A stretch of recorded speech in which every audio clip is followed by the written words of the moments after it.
Peggy 18.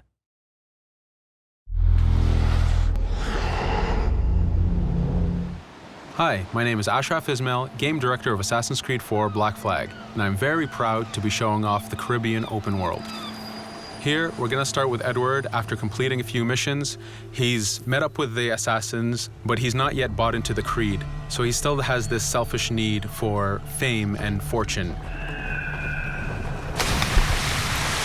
Edward is one of the most unique characters we've created for the Assassin's Creed universe. He is a man who is still trying to figure out who he is in life and what he wants to get out of it.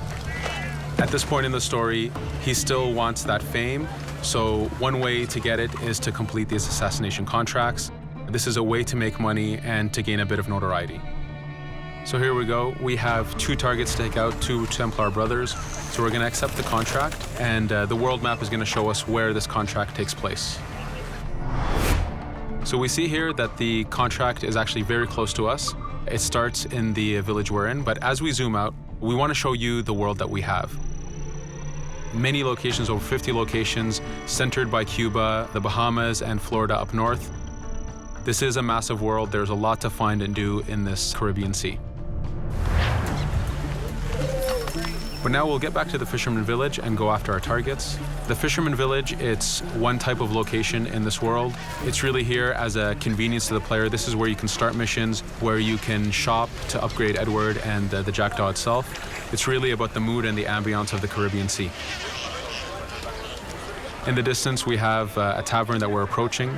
Taverns are places where you can hire crew, play mini games, drink if you wish. But for now, we're going to focus on the targets and take them out.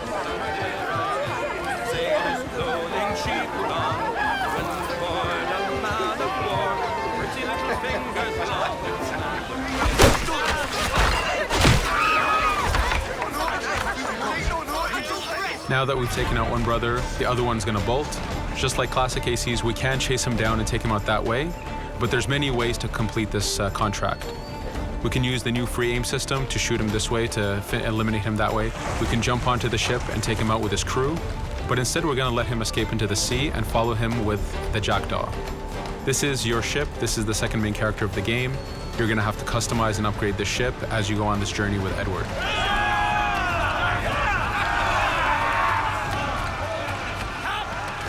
We've seamlessly gone from a ground chase right into a naval chase. We could destroy the ship and complete the contract that way, but instead, using the spyglass, we can see that he's carrying a lot of rum.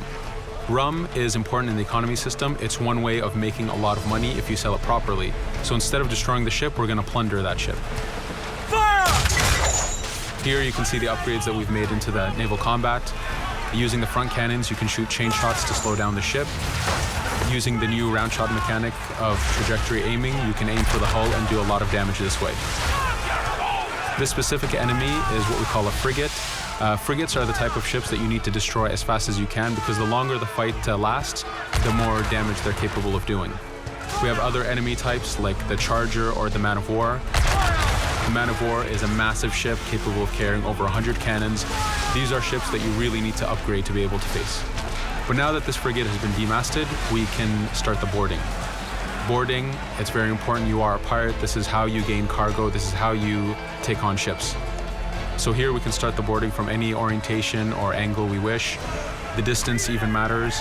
If you get too close, the 2 crews will just jump right into each other. If you start a bit further, you can jump in the water and go in for a sneak stealth attack.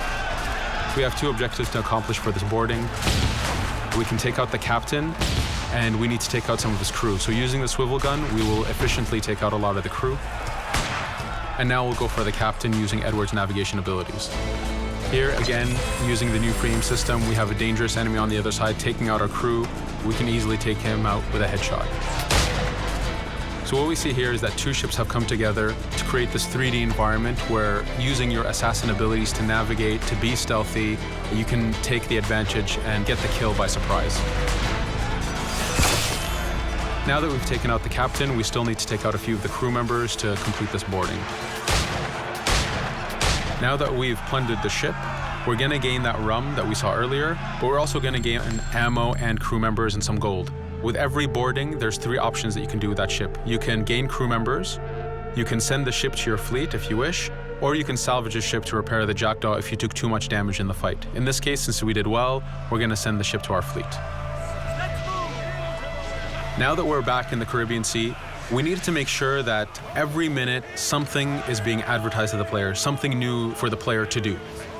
In this case, we have this uncharted location. These are what we call playas. We have over 75 of these in the Caribbean world. Every playa has something very important for the player to find, something that will help in upgrading Edward or the Jackdaw. So it's in your advantage to explore these locations.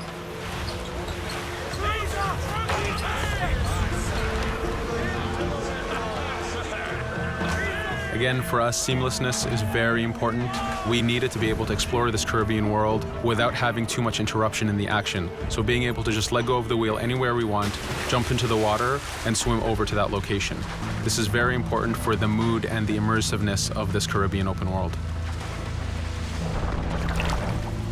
Here, as we get on the playa, in the distance we can see that there's a faction battle, but closer to us we can see that there's this poor drunken sailor who's passed away. But being a pirate, of course, we're going to loot his body and see what he has for us.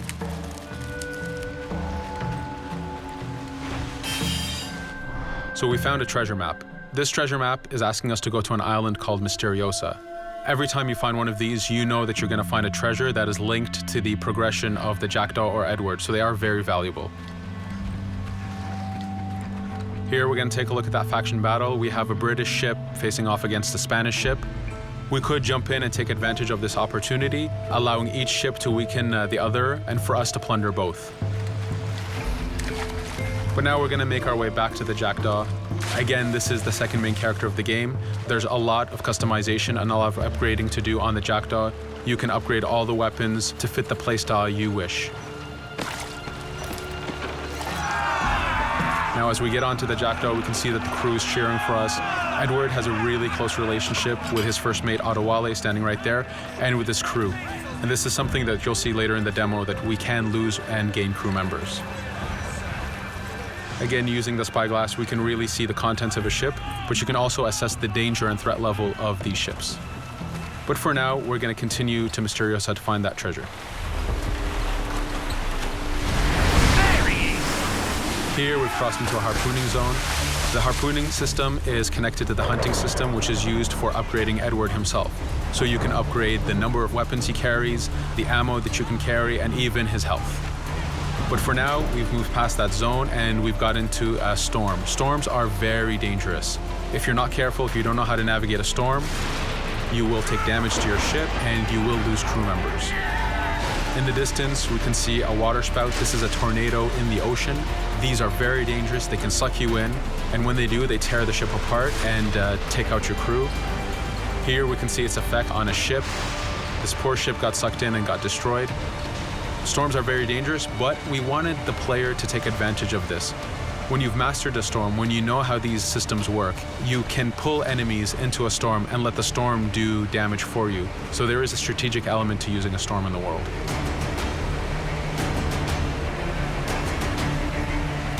Here we can see that the storm is dying down a bit, but there's still this torrential downpour. It was very important for us to get the real mood of and atmosphere of the Caribbean in the weather cycles and in the daytime cycles.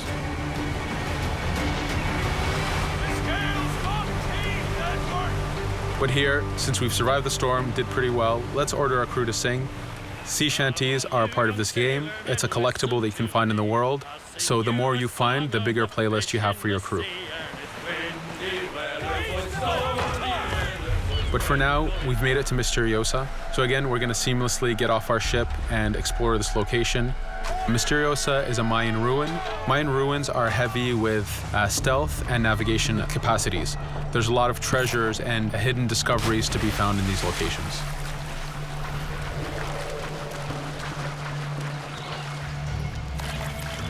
If we recall the treasure map, the treasure is hidden behind a temple. So just by quickly looking around, we can see that temple looks about right. So that's our objective. We'll head there. As we go this way, we can see there's a lot of guards on the beach. We could go in and fight them if we wish to, but to show off that this is a mini open world, we're going to try to find a different route to get to our objective.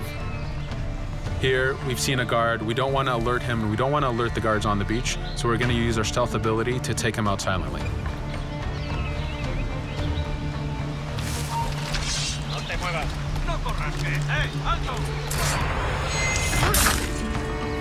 With AC3, we were able to push the navigation in the frontier, which means using natural environments like trees and rocks and so on.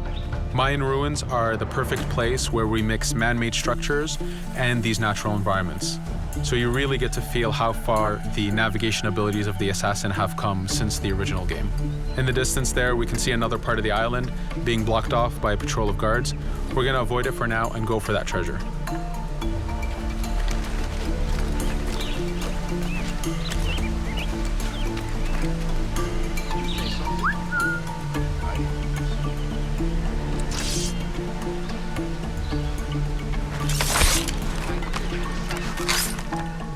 It's important for us to be able to give the players new tools, specifically for stealth. In this case, we have the blowpipe.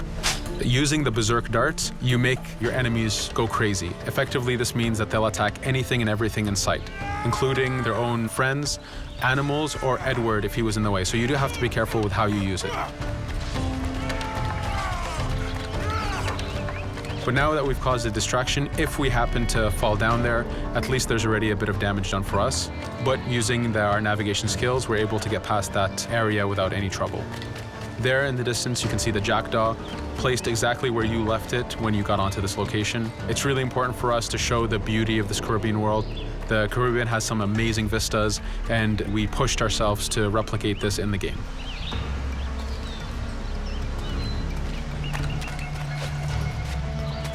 As we continue forward, we can see in the distance there's a couple prisoners that are taken hostage. This is a scenario that you need to use stealth. If you're detected by those guards, they will kill the hostages. So in this case, it's to your advantage to use the environment to figure out how you can take out those guards without being detected. In this case, it's 2 guards, so it's not too hard. There are other scenarios where you have more guards and you have to figure out how you can take all of them out at the same time. Now that we've freed these prisoners, they are more than happy to join our crew. This is just one way of gaining crew members. As mentioned earlier, there's the taverns. There's actually many different setups of gaining crew.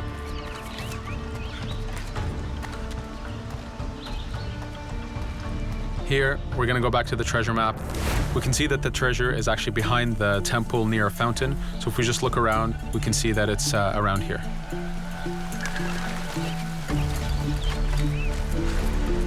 Now that we've found the treasure, what we've actually found is a blueprint. Blueprints are incredibly valuable for the upgrading of the jackdaw. This is how you can upgrade the biggest and most devastating upgrades of the ship. So here we're approaching a reach high point. Just like classic ACs, synchronizing with a reach high point reveals the contents of a location and the map itself. But as an added feature, because this game world is so huge, there are many different locations, this also becomes a fast travel point. So now you can, by synchronizing, now you can come back here anytime you wish to collect those treasures that we passed up a bit earlier. Here we've reached the end of the demo. This was a tease of the open world that we have. We're very excited to be able to show off this game and to let you play it very soon. Thank you for joining us.